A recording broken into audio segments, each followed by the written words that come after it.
ये इनकी आईब्रोज़ की पहले ट्रिमिंग करनी है, ये ट्रिमिंग होगी। अब इनके देखें कि ज़रा गौर से देखा जाए तो ये बिल्कुल एकदम नीचे को आ रही हैं, तो अभी इनको ठीक करते हैं।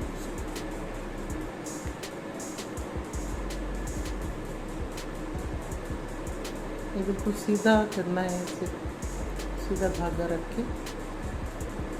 बहुत मामूली से बाल निकलेंगे यहाँ से,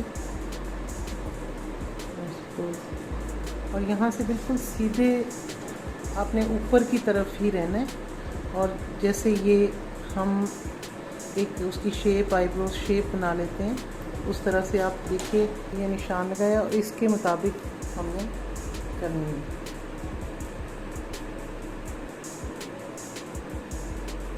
ताकि और नीचे को ना आए, बाकी इर्द के बाल सारे रिमूव कर देंगे। और अब नीचे से पकड़े बेटा,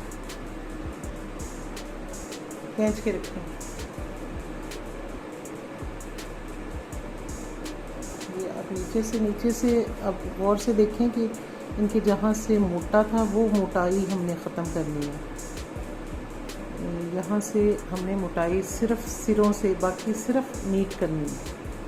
ये वो चीज़ मैं बता रही हूँ जो ख़राब हुई होती हैं, उनको ठीक कैसे किया जाता है।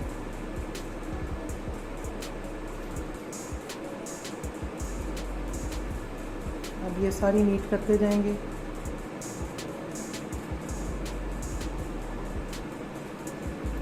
इधर से पीछे से पकड़े बेटा,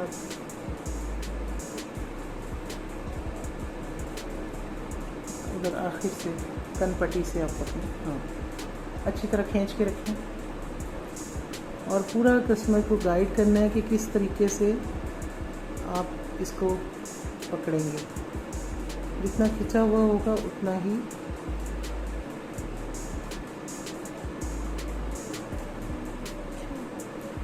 आप देखिए। अब वो साफ करो जरा।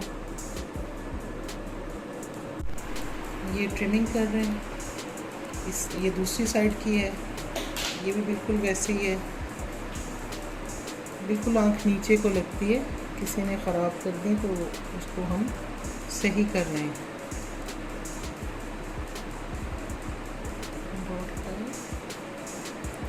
डॉट लगाए, इधर इसके डॉट लगाएंगे।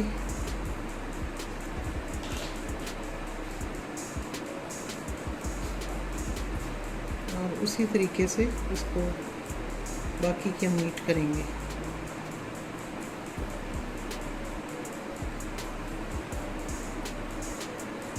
तो बिल्कुल सीधा धागा रखते हुए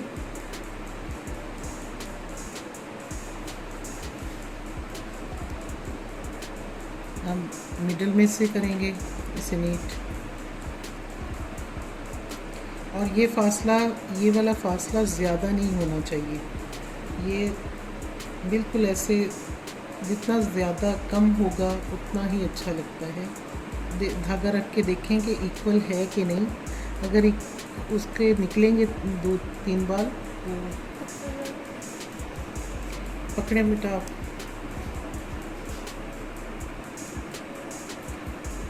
तो वो फालतू के बाल निकल जाएंगे, तो वो भी बिल्कुल ठीक हो जाएगी इंशाल्लाह। इसी तरीके से आपने किसी से करवानी हो या खुद तो कर नहीं सकते, किसी से करवाते ही हैं तो उसको गाइड कर देते हैं। बाज़ की आईब्रोज बहुत ऊपर गई होती हैं, बाज़ की नीचे आई होती हैं, तो इस तरह से वो अच्छी नहीं लगती। चेहरे पे एक आईब्रोज ही तो होती हैं जो इंसान के सबसे पहले नज़र उसी पे जाती है, और वो ख़राब हों तो वो बहुत बुरी लगती हैं।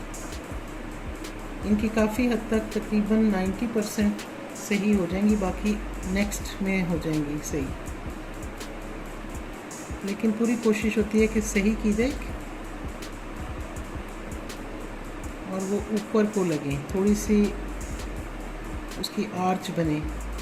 लेकिन ज़्यादा इसलिए नहीं कर रहे नीचे से कि वो अगर ज़्यादा करेंगे तो बारीक होती जाएगी, साइड से स्पेशली। साइड से पहले ही बहुत किसी ने बारीक की हुई है, तो इसलिए हम उसको सिर्फ नीट कर रहे हैं, और जो फालतू के बाल हैं जो उनकी शेप सही करने के बाद उसको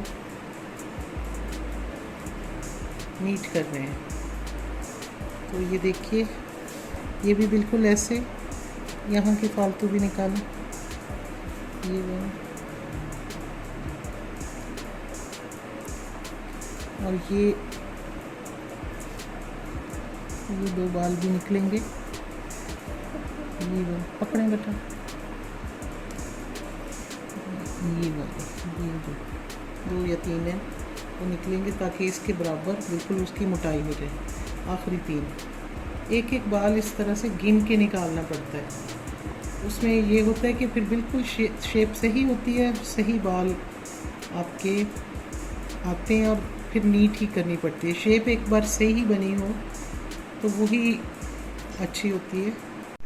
ये अपर लिप्स कर रहे हैं थ्रेड के साथ,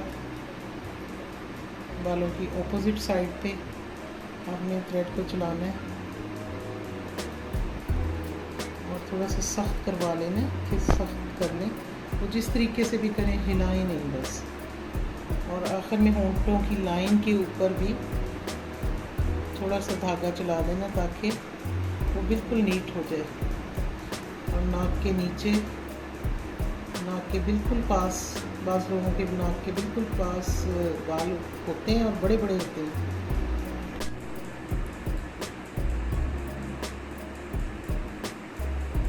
ज़ुबान को अंदर से आप जब रखते हो तो ज़्यादा अच्छा होता है।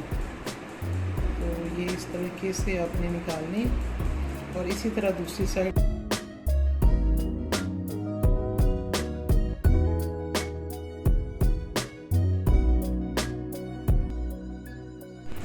ये देखें, ये एक चीज़ होती है स्पूली, इसको कहते हैं। ये आप जिस तरह से ये ख़राब हुई होती हैं, ये कईयों के तो कर्ल्स कर्ली ये होती हैं आईब्रोज़, उसको आप जब भी नहा के निकलें या वैसे ही, तो इसको यूँ, इससे यूँ सही करें। इसी तरह से दूसरी। और अगर ये नहीं है आपके पास, तो आप इस तरह का जो होता है उससे भी कर सकते हैं, इस तरह से। और यूँ शुरू के बाल ये थोड़े से 2-3 बाल खड़े रखें, और ये यूँ।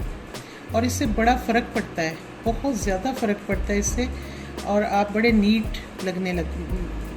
तो अगर ये भी नहीं है, ये भी आपके पास नहीं है, ये एक तरफ कॉम होती है, एक तरफ ये होती है, तो आप ये वाली आम जो टेल कॉम या ना भी टेल हो, ये तो आम सिंपल कंघा, आप इससे भी कर सकते हैं। टूथब्रश से कर सकते हैं, टूथब्रश से भी कर सकते हैं। तो ये आपने यूँ ज़रूर दिन में 1-2 बार कॉम करनी है। ठीक है जी, ये एक टिप थी कि आपने आईब्रोज़ को किस तरह मेंटेन रखना है।